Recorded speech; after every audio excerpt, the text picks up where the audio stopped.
All right, today we're going to be taking a look at 8.3, graphing reciprocal functions. These are, again, going to be nonlinear graphs similar to polynomials. And there's some interesting features to each of them. The rest of the chapter, we're actually going to be kind of diving into the more complex types of rational functions, but reciprocal functions are the most basic.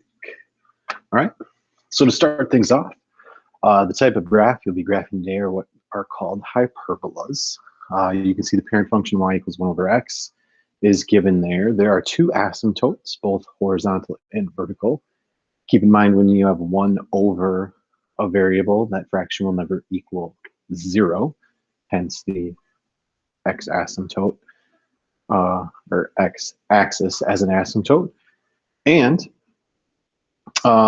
we can't divide by 0, so x can't be 0, hence the vertical asymptote at x equals 0. All right, each of those are called branches. All right, and we'll just look at how to graph each of these. The big thing with these is you want 2 points per branch, and then you should be able to state the domain range and your asymptotes given the situations. All right, so I'm going to add a little more space here for us to work. All right, so as we graph here, or we look at a graph rather, it says identify the asymptotes and domain and range for each function of the graph. All right, well, hopefully you guys are kind of seeing. We have an asymptote here and an asymptote there. Okay, sure enough, hopefully you see we can't divide by 0, so I know, whoops, x can't be 3. Okay, if you notice, looking here, this is where x equals 3. So that vertical asymptote is directly related to the number that's tied to that denominator of the fraction. Okay, when we look at our range, okay, our graph does go down forever, it does go up forever, but there is this horizontal asymptote, in this case at -2, which is tied to that value outside the expression. So y can't be -2. All right, so we just figured out our domain and range. Coincidentally, those are tied to our asymptotes as well. All right, so we have asymptotes at x equals 3 and y equals -2. All right, if you were graphing, what I would do, or what I would consider doing, is something like this. We have our graph broken into a left and right side at 3, correct? So then I would pick values like 4 and 5. So 2 points to the left, and then 1 and 2. 2 points to the right. And if I were to plug those in, when I plug in a 5, I wind up with 0. When I plug in a 4, I get a 2. When I plug in a 1, I get -4. And when I plug in a 2, I do get -6. So again, that vertical asymptote is going to break your graph up into 2 parts. Make sure you pick 2 points to the left to get the left branch, pick 2 points to the right to get the right branch. All right, moving on to the next example. Some of you won't even have to do anything as far as things go to figure out where those asymptotes are. You'll be able to simply look at your equation. So my domain, I know x can't be -1 because we can't divide by 0.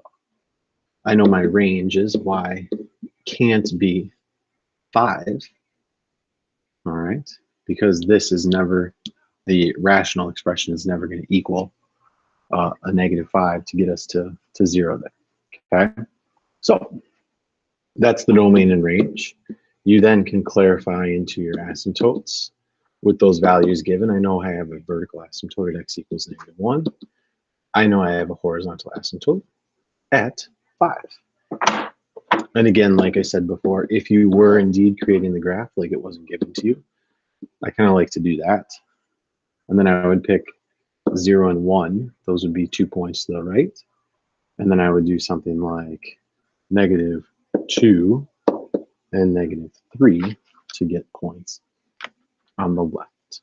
All right. So that's how we look at our reciprocal equations. Super easy to figure out where those domain restrictions and where those asymptotes are. Again, that domain restriction is tied to the base of my, or not the base of my denominator, but the denominator itself.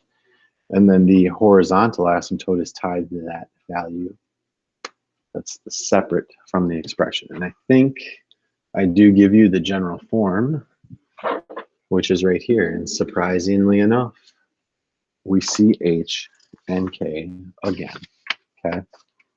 Again, H is gonna shift our graph left and right, which makes sense because that's where our vertical asymptote was. K is gonna move our graph up and down, which again should hopefully make sense to us because that's where the horizontal asymptote does occur. All right. So now we're gonna go through this. Again, kind of peeking at that same idea as before. It says graph state the domain and range and the asymptotes. Well, can look right here. I know I'm gonna have a vertical asymptote at -4. So x equals -4 and y equals 1. All right. State the domain and range. I know my domain, x can't be -4. I know my range, y can't be. Then from here, we just want to create some sort of table. Again, we're looking for 2 points to the left and 2 points to the right. So if my asymptote's at -4, I might do like -5 and -6. To the right of that asymptote, I might do -2 and -3. Remember, it's pretty easy to stay close to that vertical asymptote. As you get further and further away, you're going to wind up with an increasingly more complex fraction, okay? So just be mindful of that. If you want to use your calculator to help populate these values, you're welcome to. But -6, we get 2. -5, when we plug it in, -5 plus 4 is -1. -2 over -1 is 1. 1 plus 1 is, sorry, -2 over 1 is 2. 2 plus 1 is 3. All right. -3 results in -1, and -2 results in 0. So we have -5, 3, 6, 2. So we have this branch here, -3, -1, and -2, 0 is there. So we wind up with our 2 branches, okay? I won't go through this last one entirely, but sometimes you might see a situation like this.